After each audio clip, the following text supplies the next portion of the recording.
Assalamualaikum warahmatullahi wabarakatuh. Alhamdulillah rabbil alamin. Wassalatu wassalamu ala asyrafil anbiya'i wal mursalin Nabiyyina Muhammadin wa ala alihi wa sahbihi ajma'in, amma ba'd. Para jamaah yang dirahmati Allah, Alhamdulillah pada pagi hari ini kita bisa bertemu lagi, dan kita berharap mudah-mudahan pertemuan ini benar-benar menjadi pertemuan yang mendapatkan ridho dari Allah Subhanahu wa taala. Amin. Para jamaah yang dirahmati Allah, pagi ini saya terinspirasi oleh apa yang sering disampaikan oleh guru-guru saya. Guru saya itu sering menasihati saya dengan nasihat yang sangat lembut, nasihat yang sangat santun, tetapi di dalamnya ada ketegasan-ketegasan yang luar biasa. Dia sering mengatakan begini, ya sebaiknya jangan begini. Kalau begitu, itu nanti pada akhirnya akan berdampak negatif. Saya sarankan kalau bisa begini dan begitu, supaya apa yang Anda katakan itu betul-betul menjadi sesuatu yang bisa diterima oleh orang lain. Kalau kita bisa berkata lembut, kenapa harus berkata kasar? Kalau kita masih bisa bersikap sopan dan kesopanan itu menjadi sesuatu yang bermanfaat, kenapa kita harus berbuat sesuatu yang tidak sopan? Kata-kata kita dan tindakan kita itu akan memberi dampak, bisa positif, bisa negatif, bukan bergantung pada substansinya saja, tetapi juga pada cara kita mengatakan dan melakukannya. Itu rangkaian kalimat yang seringkali diucapkan oleh guru saya dengan berbagai macam nasihat yang telah diberikan oleh guru saya kepada diri saya.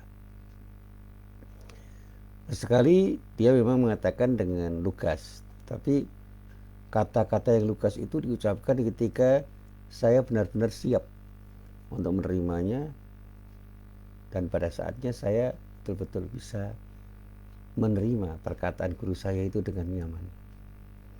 Padahal saya sudah berniat, apapun kata guru saya itu akan saya terima sebagai sesuatu yang baik, karena tidak mungkin guru-guru saya itu menjerumuskan diri saya. Demikian juga kata-kata orang tua saya, bapak ibu saya. Seperti apapun bapak ibu saya itu bersikap keras terhadap saya yakin maksudnya adalah baik, dan saya tidak boleh bersuudzon terhadap kedua orang tua saya dan guru-guru saya.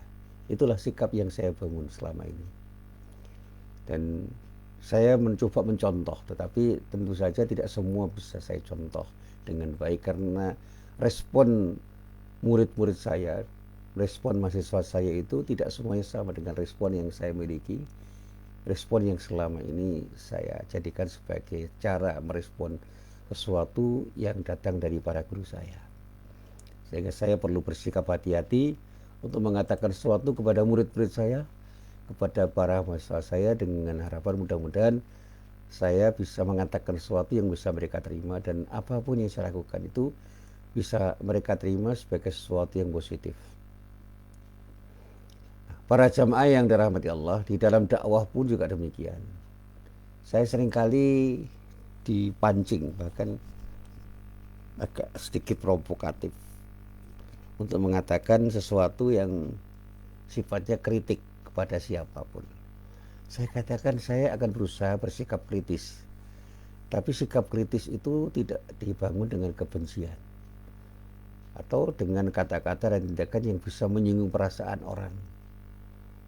Itu yang saya coba untuk saya lakukan, meskipun tidak semuanya bisa saya lakukan, karena meskipun saya sudah mengatakannya dengan sebaik-baiknya, bisa jadi orang itu tersinggung dengan apa yang saya katakan karena menyangkut sesuatu yang kurang baik pada diri orang, meskipun saya tidak mengatakannya dengan kata-kata yang nyinyir, tetapi saya memberi saran yang saya coba untuk saya katakan dengan kelembutan. Satu contoh misalnya, pernah suatu saat ada orang yang salah. Saya tidak menyalahkan dirinya. Saya mengatakan dengan cerita-cerita yang saya coba untuk saya kemas dengan tanpa menuduh siapapun. Saya katakan dengan cerita-cerita yang baik. Ada orang yang sebenarnya dia itu baik, tapi karena dia mengatakan sesuatu dengan terlalu keras dan menyinggung perasaan orang, akhirnya dia dicitrakan dan mendapatkan citra yang tidak baik karena kata-katanya. Dan itu bisa terjadi pada siapapun. Nah, sekarang ini ada orang yang sebenarnya ingin mengatakan sesuatu dengan baik atau melakukan sesuatu dengan baik. Tapi karena dia itu salah di dalam memilih cara melakukannya, maka kata-kata yang baik dan tindakan yang baik itu dipersepsi tidak baik oleh orang. Maka saya itu ingin memberikan kritik pada diri saya dan semua orang. Katakan dengan cara yang terbaik, agar semua yang kita katakan dan bahkan semua yang kita lakukan itu bisa dipersepsi positif oleh orang. Dan orang bisa menerima apapun yang kita katakan dan kita lakukan. Meskipun apa yang kita katakan itu merupakan kritik yang tajam pada orang yang mau kita kritik. Kemudian saya beri contoh. Dulu saya itu pernah punya teman yang suka terlambat ketika kuliah. Nah, ketika satu saat dia terlambat, dia ketinggalan untuk mencatat sesuatu yang dinyatakan oleh dosen. Jadi waktu zaman saya kuliah itu kan tindakan mencatat itu menjadi sesuatu yang utama. Karena ada dosen-dosen yang memang mendikte apa yang dia kuliahkan itu didiktekan sampai detail itu. Sehingga saya harus mencatat. Kami harus mencatat. Nah, tiba-tiba teman saya yang terlambat itu terlambat untuk mencatat sehingga dia ketinggalan untuk mencatat hal yang penting. Nah, ketika dia itu terlambat, dia ngomong sama saya, lihat catatannya. Saya katakan sebentar, saya catat semuanya dulu, nanti setelah selesai nanti kita diskusi di masjid untuk mencatat yang belum ada catat dan mendiskusikan apa hasil kuliah kita. Itu saja. Ternyata teman saya itu tersinggung dengan sikap saya itu dan kata-kata saya itu dianggap sesuatu yang kurang baik. Saya katakan seperti itu, dia mengatakan pelit banget. Ya sebentar, saya katakan ini bukan soal pelit tidak pelit, ini soal kesempatan saya untuk mendengar dan mencatat. Insya Allah nanti setelah ini saya akan berikan semuanya. Bahkan silakan catat semua yang Anda maui dengan catatan saya itu, dan bahkan kita diskusikan semuanya dengan baik. Ternyata teman saya belum bisa menerima. Nah, orang yang bersikap seperti itu sebenarnya orang yang kurang baik di dalam menerima kritik. Kritik dari temannya yang bermaksud baik tidak dia terima karena apa? Sejak awal dia sudah mempersepsi bahwa apa yang dia katakan itu benar dan yang dikatakan orang itu salah. Sikap a priori seperti itu perlu diperbaiki. Nah, ternyata apa yang saya katakan itu pernah dia menyinggung perasaan orang karena saya dianggap menuduh orang yang ada di depan saya itu bersikap a priori. Ya, ini ceritanya yang kemudian dia katakan itu, Pak Musin, saya mohon maaf. Oh silakan, ada apa? Saya tidak pernah bersikap a priori terhadap apapun yang Pak Musin katakan. Jangan katakan seperti itu. Saya tersenyum. Ya siapa yang mengatakan Anda bersikap a priori? Nggak ada kata-kata saya untuk diri Anda.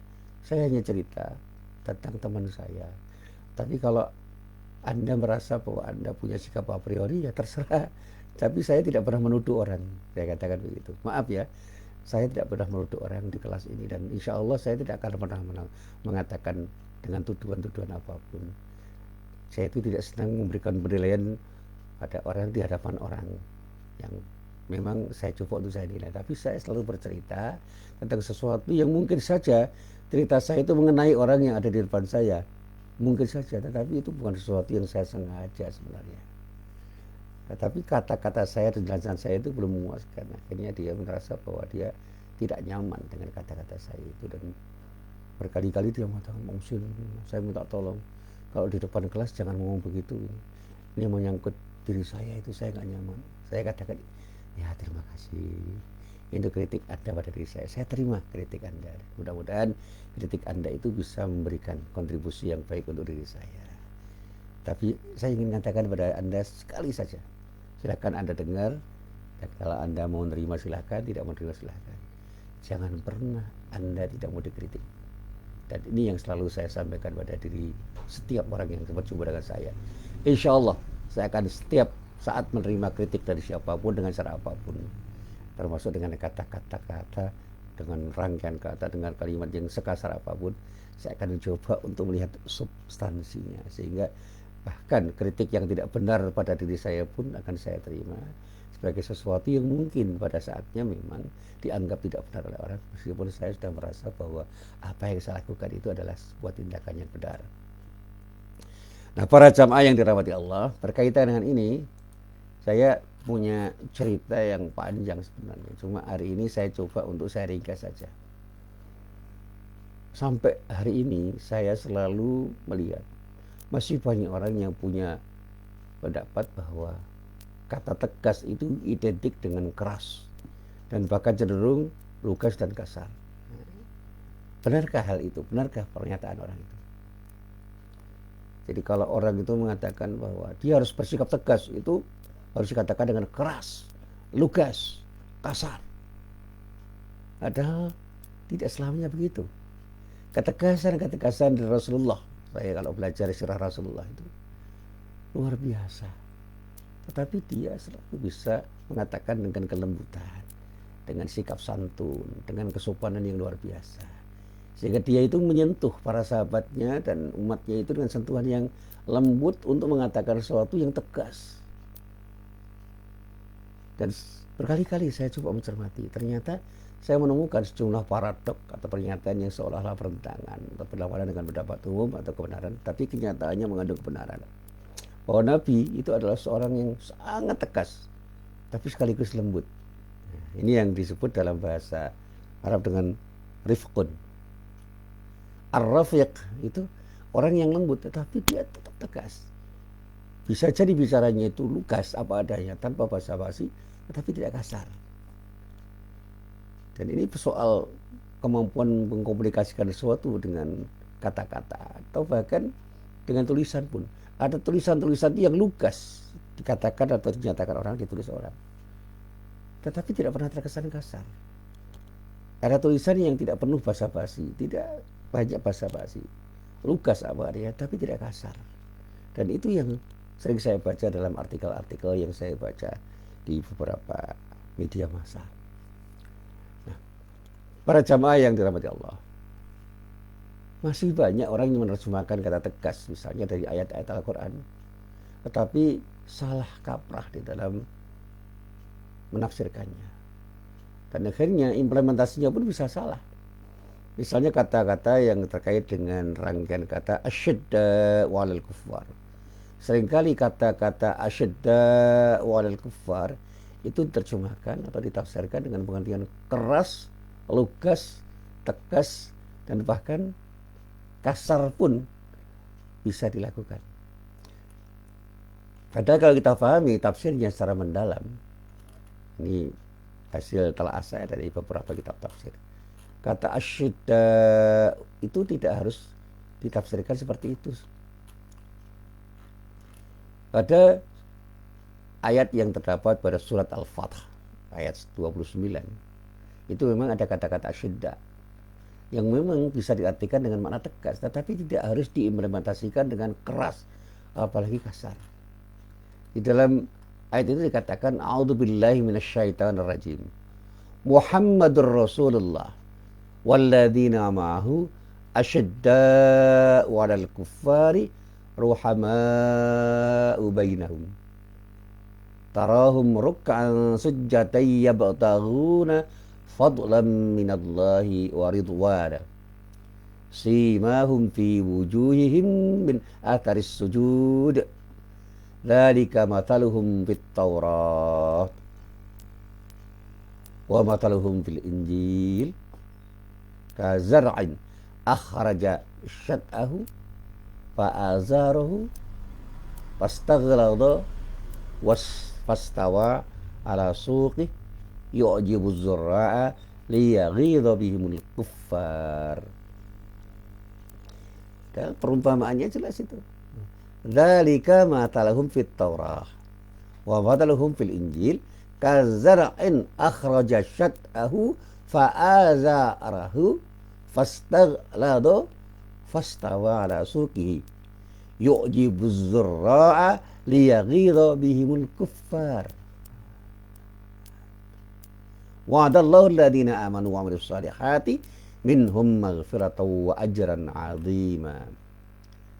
Muhammad itu, ini penegasan dari Allah, itu adalah utusan Allah dan orang-orang yang bersama dengannya. Jelas itu dijelaskan.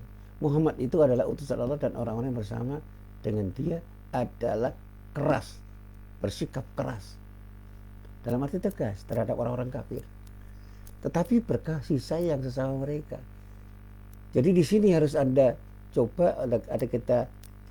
yang kita coba untuk kita pahami. Di satu sisi dia berkasih sayang, tapi bukan berarti di sisi lain kasih sayangnya hilang. Hilang sama sekali. Kasih sayang di sini berarti kelembutan.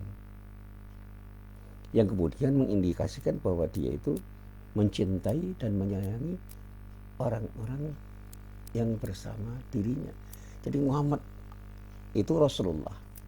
Dia betul-betul bersikap kasih sayang dengan kelembutan kepada orang-orang yang bersama orang-orang Islam, orang-orang yang beriman. Dari orang kafir dia punya ketegasan karena apa? Ada sikap yang ditunjukkan Rasulullah untuk mengatakan tidak pada orang kafir.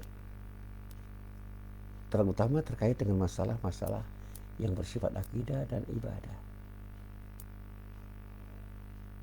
Tapi dalam bermuamalah Rasulullah itu punya ketegasan untuk hal-hal yang prinsip.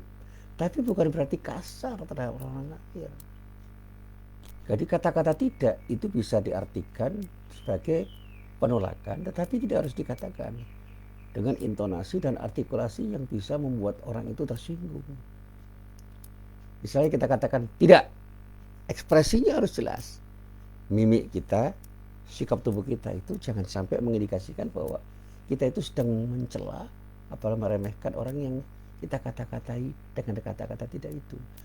Jawaban tidak itu bisa kita katakan dengan kelembutan. Oh tidak, saya kira tidak. Mau ke sana?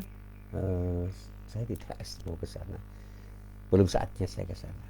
Jadi menolak sesuatu itu bisa kita katakan dengan kelembutan. Tapi di situ ada ketegasan yang betul-betul bisa dipahami oleh orang. Ketika saya diajak oleh orang untuk minum minuman keras, saya katakan terima kasih. Itu kata tidak, ya terima kasih. Sambil tersenyum. Mereka memahami dan menghormati.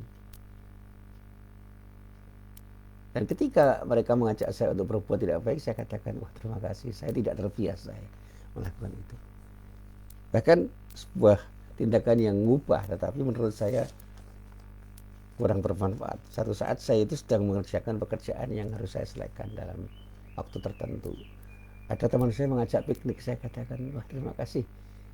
Hari ini saya tidak ingin piknik dulu, saya masih mengerjakan sesuatu yang harus saya selesaikan.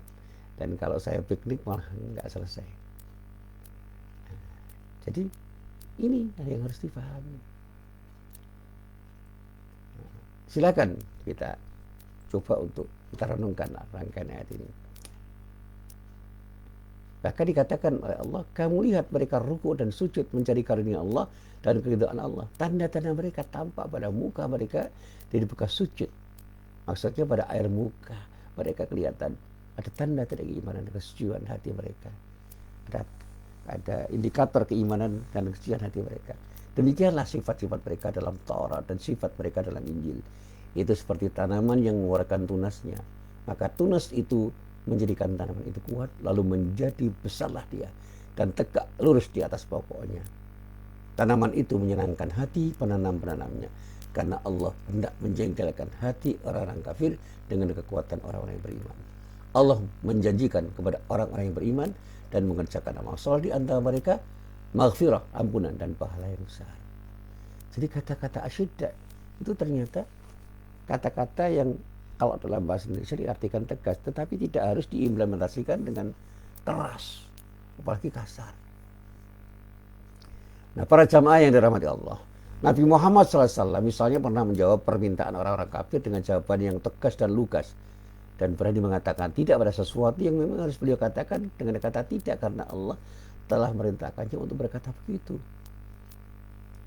Misalnya sikap Nabi Muhammad SAW terhadap orang kafir dalam masalah akidah dan ibadah, dalam masalah-masalah yang seperti itu, masalah-masalah akidah dan ibadah, Rasulullah tegas, selaras dengan pesan Allah di dalam surat Al-Kafirun. Kalau kita baca surat Al-Kafirun itu kan menunjukkan ketegasan Rasulullah pada orang-orang kafir. Dimulai dengan kata-kata A'udzubillahi minasyaitonirrajim. Qul ya ayyuhal kafirun la a'budu ma ta'budun wa la antum 'abiduna ma a'bud wa la ana 'abidum ma 'abadtum wa la antum 'abiduna ma a'bud lakum dinukum waliyadin. Katakanlah, hai orang kafir, aku tidak akan menyembah apa yang kamu sembah, dan kamu bukan penyembah Tuhan yang aku sembah, dan tidak pernah menjadi penyembah apa yang kamu sembah, dan kamu tidak pernah pula menjadi penyembah Tuhan yang aku sembah. Untukmu agamamu dan untukku agamaku. Ini beliau katakan dengan tegas dan lugas tanpa basa-basi, karena memang harus dikatakan dengan tegas. Nah, para jamaah yang dirahmati Allah, kalau ini kita lihat saat ini misalnya maraknya aksi kekerasan misalnya. Di belakang ini kan ada kata-kata radikal, itu selalu dikonotasikan dengan keras. Utamanya kalau kita bicara politik. Radikalisme itu menjadi isu yang sangat menarik untuk kita bicarakan. Padahal kalau saya belajar tentang radikalisme, itu tidak melulu pada wilayah politik. Saya dulu pernah diskusi, meskipun saya agak kecewa dengan partner diskusi saya karena tidak mau mendengar apa yang saya katakan, tetapi memberikan kritik, bahkan kritiknya itu menyerang pribadi saya. Saya tidak marah, tetapi saya menyayangkan. Sikap intelektual kan tidak harus begitu. Ya, Anda belum belajar, Anda tidak paham, Anda perlu baca banyak. Saya kata-katanya seperti itu. Ya Alhamdulillah, saya sudah baca, tetapi belum banyak. Saya akan baca lagi. Tetapi saya ingin mengatakan dengan argumen saya begini dan begitu. Tetapi argumen saya nggak didengar. Dan dia minta argumennya didengar. Akhirnya karena saya sudah merasa bahwa saya tidak bisa diskusi dengan orang seperti itu, saya katakan, okelah, baik. Untuk sementara saya berbeda dengan Anda berbeda dengan saya. Nanti satu saat kita diskusi lagi. Biarkan saya belajar lagi dan silahkan Anda baca lagi. Ternyata begitu saya belajar lagi dan belajar lagi, saya dengar dari kata orang, saya baca dari banyak artikel, apa yang saya katakan itu argumen-argumennya cukup kokoh. Dan argumen yang dia katakan itu tidak cukup kokoh. Tetapi saya sudah agak malas bertemu dengan dirinya untuk diskusi itu. Tiba-tiba di suatu kesempatan dia itu tampil dalam sebuah diskusi dan dia menjadi pemakalah. Saya waktu itu menjadi penanggap.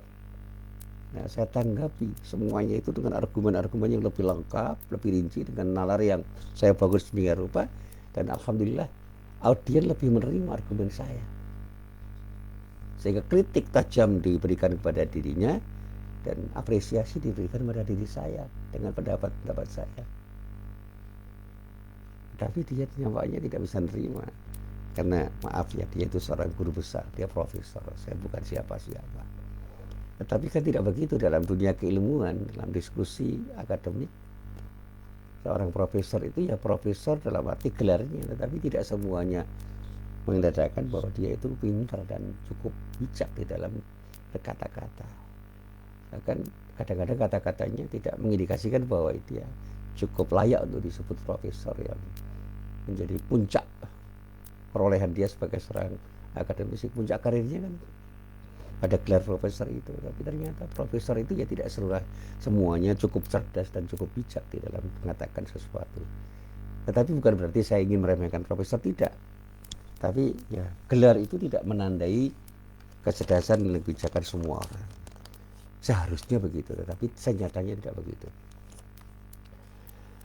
Baik, kali lagi saya katakan misalnya, kalau kita bicara tentang kekerasan, baik kekerasan fisik maupun kekerasan non fisik pada saat ini, termasuk yang kemarin saya sampaikan, saya mendapatkan kiriman dari salah seorang murid saya, sebuah buku yang insya Allah itu bisa bapak-bapak dari buku baca ini. Buku yang berjudul Cyberbullying. Ini tesis dari mahasiswa saya yang saya bimbing dan sudah lulus dan kemudian diterbitkan oleh sebuah penerbit di Bandung. Ya, judulnya Cyberbullying. Yang nulis adalah Bu Nur Handayani, seorang guru dan PK bimbingan konseling di sekolah menengah negeri di Yogyakarta. Ini ketika saya baca luar biasa kok. Nah, kita teruskan dulu. Ya. Sekali lagi saya katakan bahwa kita harus bijak untuk memahami kata-kata syiddah itu. Hampir tiap hari memang kita melihat ada suguhan berita tentang tindak kekerasan, baik yang berbentuk penyerangan, pengeroyokan, tawuran, atau tindakan anarkis yang lain yang memang sangat memprihatinkan. Pelakunya pun cukup beragam, dilihat dari usia dan jabatannya. Dan banyak orang bertanya, ada apa dengan karakter masyarakat kita? Bukankah dulu kita, bangsa Indonesia itu dikenal dan berbangga karena dikenal oleh bangsa lain sebagai bangsa yang santun, lembut, dan ramah. Nah, kemana semua sifat yang mulia itu sekarang ini? Kok tiba-tiba ada tindakan-tindakan brutal seperti itu? Bahkan tindakan brutal itu direpresentasikan oleh orang-orang yang seharusnya memberi contoh yang baik pada masyarakat. Tidak usah saya sebut siapa. Ada sejumlah orang yang seharusnya memberi contoh, melakukan tindakan-tindakan yang baik dan bisa dicontoh oleh banyak orang, tetapi justru melakukan tindakan-tindakan yang tidak baik, tindakan yang brutal, tindakan yang mencederai banyak orang, mendolimi banyak orang, dan bahkan melukai hati banyak orang. Padahal kalau kita belajar dari sikap Rasulullah luar biasa. Rasulullah itu betul-betul menjadi orang yang bisa beri contoh. Sekali lagi, kalau kita bicara teladan, Rasulullah itu teladan yang terbaik. Uswah hasanah. Di dalam pribadi Rasulullah itu ada keteladanan yang luar biasa. Termasuk ketika Rasulullah bersikap pada semua orang. Bagaimana Rasulullah itu bisa memaafkan kesalahan siapapun. Untuk tidak pernah membenci siapapun, apalagi bersikap dendam. Dan bahkan mau memohonkan maaf, memintakan ampun dosa-dosa orang yang pernah berbuat salah terhadap dirinya. Bahkan kezaliman semacam apapun yang dilakukan oleh orang terhadap Rasulullah itu tidak membuat Rasulullah itu benci apalagi dendam. Dan ini kebesaran hati Rasulullah. Orang yang berjiwa besar itu seperti itu. Dan Rasulullah apakah bukan orang yang tegas? Lugas dia kalau ngomong dengan omongan yang memang dia harus diomongkan dengan lugas. Tapi dia tetap membangun sikap lembut pada orang. Salah satu ayat yang dulu pernah saya sampaikan, yaitu ayat yang terdapat di dalam surah Ali Imran ayat 159, itu kan ayat yang berkenaan dengan perang Uhud. Dikatakan, fa bima rahmatin minallahi linta lahum walau kunta faddan ghalidhal qalbi yanfaddu min hawlik fa'fu annahum wastaghfir lahum wasyawirhum fil amr fa idza azamta fatawakkal 'ala Allah innallaha yuhibbul mutawakkilin. Maka disebabkan rahmat dari Allah lah kamu berlaku lemah lembut terhadap mereka. Sekiranya kamu bersikap keras lagi berhati kasar, tentulah mereka menjauhkan diri dari ilmu. Ini kan pernyataan dari Allah terhadap Rasulullah yang betul-betul bisa bersikap lembut. Maka saran Allah, karena itu maafkanlah mereka, mohonkanlah ampun bagi mereka, dan bermusyawarahlah dengan mereka dalam urusan itu. Kemudian apabila kamu telah membulatkan tekad, maka bertawakallah kepada Allah. Sesungguhnya Allah menyukai orang-orang yang bertawakal kepadanya. Di sini Allah itu menyatakan untuk memberi saran kepada Rasulullah, dan Rasulullah mengikuti saran itu, dan kemudian Rasulullah mengedepankan sikap lembut di hadapan orang-orang yang bersalah, sehingga ukhuwah itu tetap terbangun. Termasuk di dalamnya ketika kita kedepankan sikap musyawarah, kita diskusikan hal yang perlu kita diskusikan, kita dialogkan dengan santun untuk menghadapi berbagai macam masalah yang kita hadapi. Insya Allah semuanya akan berakhir dengan baik. Karena apa? Dengan diskusi yang baik, dengan sabar, dengan tanpa melecehkan orang yang kita diskusi, dengan sikap yang tepat ketika berdiskusi dengan orang, insya Allah apapun yang kita katakan pada orang akan bisa diterima oleh orang, karena orang merasa dihargai, merasa dihormati. Sementara kita selalu bisa berargumen dengan nalar yang bisa mereka pahami. Dan itulah yang seharusnya menjadi sesuatu yang bisa dicontoh dari orang Islam. Seorang Muslim harus bisa mengambil ibrah dari sikap Nabi Muhammad SAW. Kita boleh tegas, tetapi dengan sikap lembut. Kita boleh mengatakan apapun dengan kata-kata yang lugas, tapi jangan kasar. Kedepankan kelembutan, kedepankan keramahan, kedepankan kesantunan, kedepankan kesabaran dalam berhadapan dengan semua hal, termasuk menyelesaikan persoalan-persoalan yang terjadi di antara kita. Tetapi sekali lagi, jangan sampai kita tinggalkan ketegasan kita dalam urusan-urusan yang memang kita harus berkata tegas dan tidak perlu kita kompromi. Lakukan semuanya dengan tegas dan bijak, dan jangan sampai dakwah kita gagal hanya karena kesalahan kita di dalam bersikap. Termasuk pertanyaan dari teman-teman saya tentang miras minuman keras. Saya katakan, sampai detik ini saya mengatakan tidak terhadap minuman keras, termasuk produksi minuman keras, penjualan minuman keras, dan bagaimana orang itu menjadikan minuman keras sebagai dagangan dimanapun dan kapanpun. Saya pernah memberikan kritik kepada salah seorang teman saya yang di warungnya itu ada bir. Itu kan ada minuman yang mengandung alkohol yang berpotensi disalahgunakan. Saya katakan, Anda seorang Muslim, apa Anda tidak takut berdosa dengan minuman yang Anda jual?